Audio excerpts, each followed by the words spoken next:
ফেনী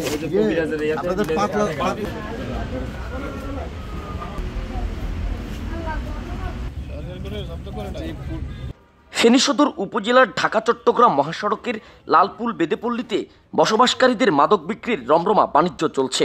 এমন গোয়েন্দা তথ্যের ভিত্তিতে গতকাল ৫ জুন শুক্রবার রাতে মাদক নিয়ন্ত্রণ অধিদপ্তরকে সাথে নিয়ে যৌথ বাহিনী মাদক বিরোধী অভিযান পরিচালনা করে।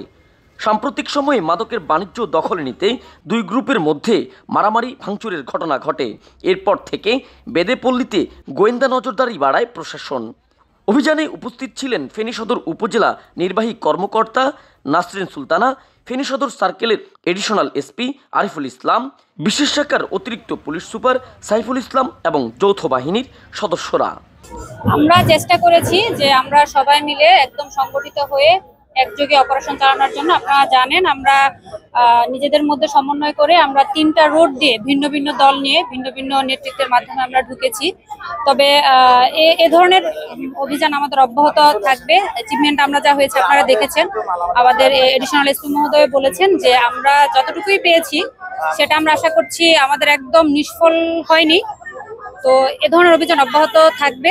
গোয়েন্দা তথ্যের ভিত্তিতে আমরা আজকে একটা যৌথ অপারেশন পরিচালনা করি। আমাদের সাথে আমাদের সেনাবাহিনী, আনসার, আমাদের প্রশাসনের ভাইয়েরা, তারপর হচ্ছে মাদকদ্রব্য নিয়ন্ত্রণ অধিদপ্তর সহ আমরা একটা অভিযান পরিচালনা করি। অভিযান পরিচালনার ফলে আমরা এখানে কিছু আনঅ্যাটেন্ডেড মাদক পাই, গাঁজা পাই, আর সেই সাথে হচ্ছে যে কি আমাদের একজন ওয়ারেন্টের আসামি পাই।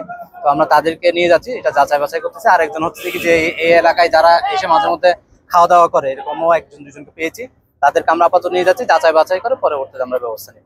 অনুসন্ধানে জানা যায় প্রায় 2 যুগ ধরে ঢাকা চট্টগ্রাম মহাসড়কের লালপুল সরকারি জায়গায় বসবাস করে আসছে বেদেপল্লীর প্রায় 80টি পরিবার। আর ওই পরিবারের মধ্যে প্রায় 60 পরিবার মাদক ব্যবসার সাথে জড়িত। এসব মাদক ব্যবসার নিয়ন্ত্রণ করে আসছে এখানে বসবাসরত একাধিক গ্রুপ। জেলা পুলিশ সুপার হাবিবুর রহমান জানিয়েছেন, বেদেপল্লী থেকে মাদক নির্মূলে এমন অভিযান অব্যাহত থাকবে। তানভীর চৌধুরী, অনুসন্ধান 24, ফেনী।